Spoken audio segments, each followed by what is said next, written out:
बिस्मिल्लाहिर्रहमानिर्रहीम। Chapter 2 ninth class का ये हमारा चल रहा है स्ट्रक्चर ऑफ एटम्स।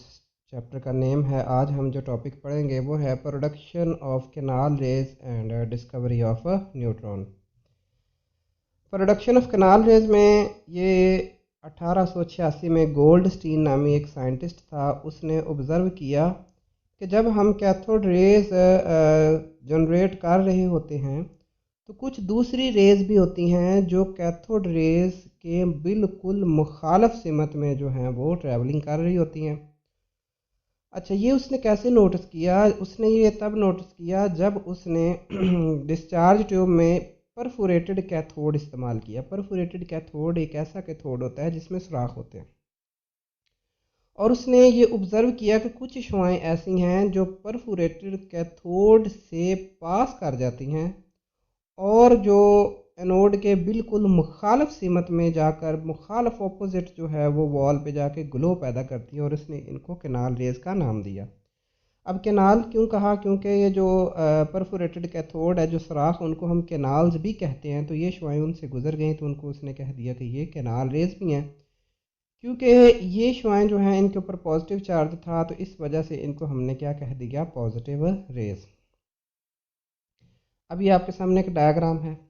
ये हमारे पास एनोड है, ये कैथोड है, और ये सुराख है कैथोड में, इसलिए इसको कहते हैं परफोरेटेड कैथोड। अब जब एक्सपेरिमेंट शुरू किया गया, इलेक्ट्रिसिटी अप्लाई की गई, क्या हुआ कि कुछ शुआएं जो थी वो कैथोड से एनोड की तरफ जा रही हैं, जो पिछले लेक्चर में हम पढ़ चुके हैं कि इनको हम कहते हैं कैथोड रेस। लेकिन गोल्डस्टीन ने जब ये परफोरेटेड कैथोड इस्तेमाल किया तो उसने देखा कि कुछ शुआएं ऐसी भी थी जो इस तरफ को आई, और पता कैसे चला? जब इन होल्स से गुजरकर यहाँ पर सेम जैसा ग्लो यहाँ पर क्रिएट कर रही हैं वैसा ही ग्लो यहाँ पर भी क्रिएट हो रहा है। तो उसने कहा भाई कैनाल रेज भी एग्जिस्ट करती हैं, यानी कि कैथोड रेज के अलावा कुछ और भी शुआएं हैं, कुछ और भी रेज हैं जो कि इस डिस्चार्ज ट्यूब में जनरेट हुई हैं। अब इसकी हम प्रॉपर्टीज़ में से जो है वो मज़ीद क्लैरिफिकेशन करते हैं। प्रॉपर्टीज़, पहली प्रॉपर्टी इसकी कहती है कि ये रेज जो हैं ट्रैवल करती हैं स्ट्रेट लाइन में, लेकिन कैथोड रेज के बिल्कुल ऑपोजिट। मतलब अगर कैथोड लेफ़्ट से राइट जाएंगी तो ये राइट से लेफ़्ट जाएंगी, और अगर कैथोड राइट से लेफ़्ट जाती हैं तो ये जो है वो लेफ़्ट से राइट जाएंगे। मतलब इन्होंने बिल्कुल उनके ऑपोजिट ट्रैवल करना है। क्यों करना है? क्योंकि कैथोड रेज पर नेगेटिव चार्ज होता है और इन पर पॉजिटिव चार्ज होता है, तो चार्ज डिफरेंट होने की वजह से ये बिल्कुल एक दूसरे के ऑपोजिट डायरेक्शन में ट्रैवल करेंगी। अच्छा, दूसरी प्रॉपर्टी ये है कि इलेक्ट्रिक और मैग्नेटिक फील्ड में, जैसे हमने पीछे कैथोड रेज की स्टडी की थी कि इलेक्ट्रिकल फील्ड हम अप्लाई करते थे तो कैथोड रेज चली जाती थी पॉजिटिव प्लेट की तरफ, लेकिन ये जाती हैं नेगेटिव प्लेट की तरफ, जिससे ये साबित होता है कि इनके ऊपर नेगेटिव चार्ज है। अच्छा, जो नेचर होती है कि कैनाल रेज किस तरह की हैं, क्या प्रॉपर्टीज़ रखती हैं, क्या खसूसियात है, कैसी ग्लो आती है इसकी, वो डिपेंड करता है कि हमने गैस कौन सी यूज़ की थी। Origin of the canal raise, अब ये बात जहन नशीन कर लें कि कैनाल रेज एनोड से ओरिजिनेट नहीं होती। कैनाल रेज एनोड से ओरिजिनेट नहीं होती, बल्कि ये प्रोड्यूस होती हैं, कब होती हैं? जब कैथोड रेज जो हमने गैस अंदर भरी होती है डिस्चार्ज ट्यूब में, को थोड़ी बहुत रह जाती है, रेजिडुअल गैस होती है, उसके मालिक्यूल्स के साथ जब ये टकराती हैं, फ़र्ज़ करो कि ये एम हमारे पास कोई गैस है, इसके ऊपर जब कैथोड रेज स्ट्राइक करती हैं तो कैथोड रेज इनमें से इलेक्ट्रॉन इजेक्ट कर देती हैं और इन पर क्या आ जाता है? पॉजिटिव। अब ये जो पॉजिटिव चार्ज वाली शुआएं बन रही हैं, ये पॉजिटिव पार्टिकल्स बने हैं। इन पार्टिकल ने वेव्स की शक्ल में, रेज की शक्ल में जाकर परफोरेटेड कैथोड से गुजरी हैं और जाकर चमक पैदा की एनोड के बिल्कुल ऑपोजिट, यानी कि ओरिजिन ऑफ कैनाल रेज जो है वो कौन सा है? वो रेजिडुअल गैस मॉलिक्यूल हैं जो कि डिस्चार्ज ट्यूब में प्रेजेंट होते हैं, और जब कैथोड रेज उनको आयोनाइज करती हैं तो उस वक्त जो है ये पॉजिटिव रेज बनती हैं। अच्छा, अब ई बाई एम, ई से मुराद चार्ज, एम से मुराद मास। ई बाई एम वैल्यू जो है कैनाल रेज की वो डिपेंड करती है molar mass of the gas. कैसी मोलर मास? अगर जो है फ़र्ज़ करो कि एक गैस है जिसका मोलर मास ज़्यादा है तो उसकी E/m वैल्यू कम आएगी। इसी तरह ऐसी गैस जिसका मोलर वॉल्यूम कम है उसकी E/m वैल्यू ज़्यादा आएगी।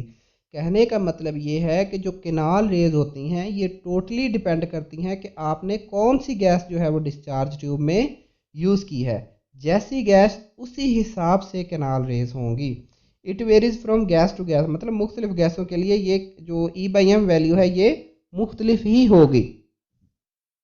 The ratio decrease with increasing molecular mass, जैसे जैसे मास बढ़ता है रेशियो इनकी E/m वैल्यू जो है वो डिक्रीज करती है। अब lightest positive charge particles were obtain in case of H atom and it was named proton, और इसका जो है वो प्रोटॉन सबसे जो आपको लाइटेस्ट पॉजिटिवली चार्ज पार्टिकल मिलता है वो हाइड्रोजन एटम का होता है। मतलब जब आप हाइड्रोजन एटम से एक इलेक्ट्रॉन इजेक्ट कर दिया जाता है तो उसके नतीजे में जो पॉजिटिव पार्टिकल बनता है उसको जो नाम दिया जाता है वो दिया जाता है proton.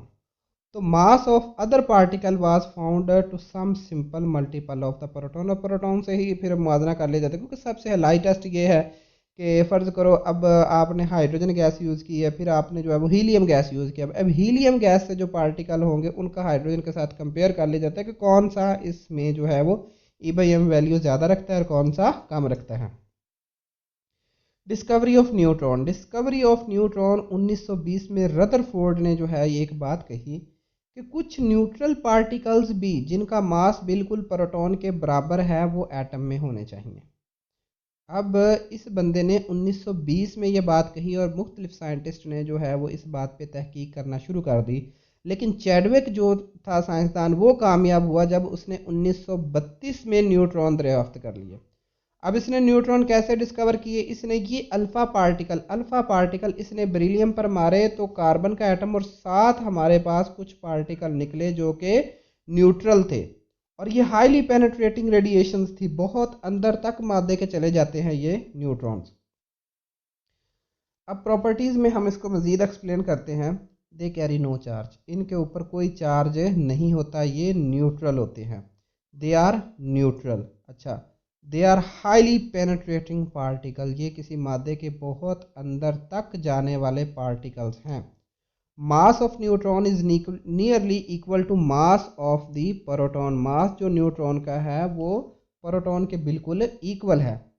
When neutrons are used as projectiles they can carry nuclear reaction, कि जब आप न्यूट्रॉन्स को प्रोजेक्टाइल से मुराद है दूसरे एटमों पर स्ट्राइक करते हैं, न्यूक्लियर रिएक्शन से मुराद ये है कि ये फिर एक न्यूक्लियर रिएक्शन शो करते हैं। जैसा कि हमने एक लफ्ज़ सुना हुआ एटॉमिक बॉम्ब, वो भी इस पे जो है इस प्रिंसिपल पे जो है वो वर्क करता है कि न्यूट्रॉन जो है वो यूरेनियम के एटम पर मारे जाते हैं और यूरेनियम का एटम पे टूटता है और बहुत ज़्यादा एनर्जी इजेक्ट करता है। अब neutron is stable inside the nucleus, जब तक न्यूट्रॉन न्यूक्लियस के अंदर है ये स्टेबल है, बट अनस्टेबल आउटसाइड इट, लेकिन जैसे ही ये बाहर चला जाता है न्यूक्लियस के तो ये अनस्टेबल हो जाता है। जज़ाकल्लाह। अगर आपको ये वीडियो अच्छी लगी हो तो प्लीज़ सब्सक्राइब माई चैनल। शुक्रिया।